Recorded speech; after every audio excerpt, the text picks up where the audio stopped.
Trump administration has pledged to enforce immigration laws, deporting millions of people in the country without legal status. Sunday, federal agents take suspected illegal immigrants into custody during a series of Georgia raids. The Atlanta DEA field office posted photos of them assisting ICE agents in Atlanta, Cartersville, and Savannah. Atlanta's Homeland Security field office did the same, with a photo showing a person being taken into custody at what appears to be Hartsfield-Jackson International Airport. They're as bad as the bloodthirsty MS-13 gangs that we have gotten all over the place. We'll get them out. ICE units have just shut down Hartsfield-Jackson International Airport. Moments after the first boarding call, uniformed agents walked straight into the busy airport lounge. Some passengers noticed them and instinctively got up to leave, but officers quickly told them to stay exactly where they were and hand over their IDs. That simple request kicked off a process that ended with thousands of fake passports seized and hundreds of undocumented immigrants taken into custody. What many travelers first assumed was just a security drill soon turned into the opening move of a coordinated sweep across Metro Atlanta. While the airport arrests were unfolding, other ICE teams were already moving in on locations in Buford Highway, Chamblee, Brookhaven, and Cartersville. The big question now, where will they strike next? And when will it actually stop? How far are ICE and its partner agencies ready to go? When federal agents swept through Hartsfield-Jackson that day, there was no rush and no guesswork. Every officer had a list with names and photos of the people they were after. From the lounge, passengers watched teams in tactical vests walk directly up to individuals, confirm their face, ask for ID, then hand it over to another agent with a tablet or portable scanner. Within seconds, the person's immigration status appeared. If their name was on the list, the questioning ended and the handcuffs came out. Those flagged never boarded their flights. Instead, they were escorted out, their carry-on bags seized, and their boarding passes confiscated. An ICE spokesperson said the Atlanta raids will, quote, preserve public safety and national security by keeping potentially dangerous criminal aliens out of our communities. ICE later confirmed these arrests were part of a larger operation targeting people with final deportation orders, those who had missed immigration court dates, and some flagged for criminal charges in other states. The airport action was just one part of a much wider crackdown.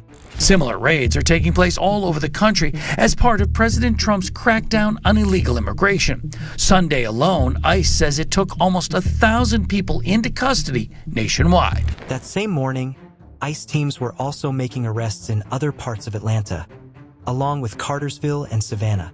Many of those detained had been living in the U.S. for years without legal status. Others faced accusations ranging from fraud to gang-related crimes. Not a lot of information being given out about the people that were detained. We do know from the White House in a post that they posted that one of them was a Honduran national who was picked up here in Atlanta, and that he had been convicted of DUI but was facing charges, according to the White House, of assault as well as weapons counts. The sweep across Metro Atlanta was planned as a first wave.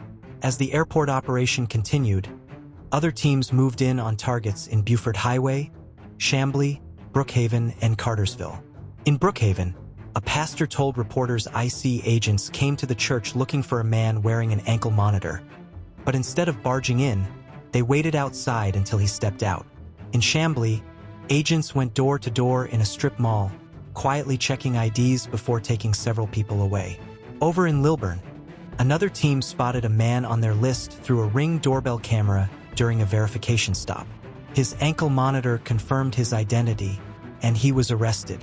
All of this came after weeks of surveillance and planning. Agents knew where their targets worked, the routes they traveled, and the days they were most likely to be out. That element of surprise was key. Critics, including community groups, argued that public arrests in places like airports are traumatizing for both the people detained and the bystanders watching. But ICE wasn't slowing down. In fact, they turned up the pressure. The next target? A packed Atlanta mall on Black Friday.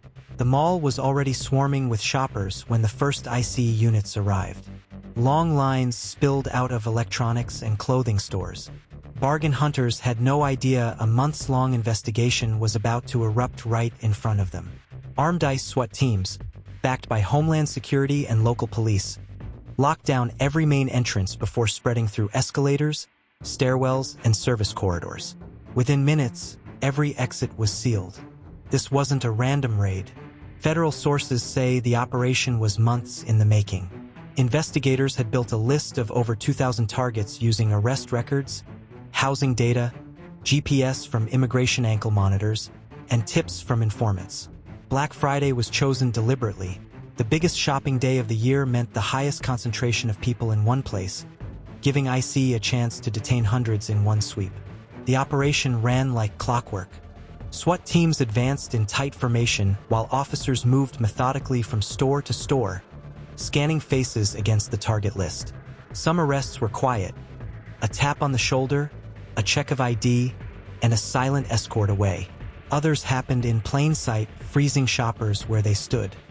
This is the area here where that latest immigration enforcement operation took place. Just on the other side of this parking lot, there are also a number of street vendors. I have reached out to both ICE and DHS to find out more about this operation. It is still unclear how many people were either detained or arrested here this morning.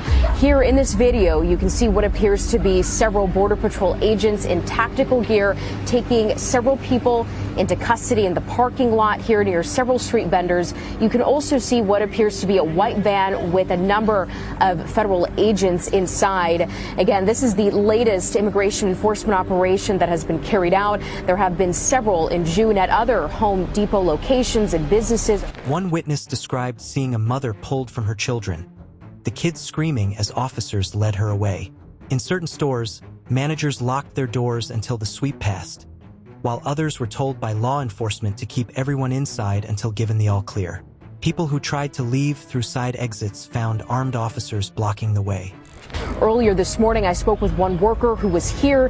He told me he was undocumented and that when the federal agents got here before 7 this morning, he says he started to run away. Here is more from him. NBC4 also spoke with the organizer of the Los Angeles Tenants Union that was also here this morning. For those trapped inside, not knowing what was happening was almost as unsettling as the arrests themselves.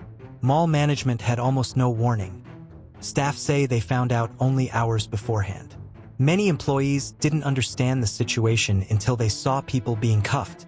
The Atlanta Police Department was tasked with locking down the perimeter and controlling traffic, while federal agents handled the detentions inside. Every possible escape, from emergency exits to maintenance hallways, was covered. How many agents did you see? Around 15 or 20, I think. This area, you know, where the people sell food every morning, they arrest 5 people in that area.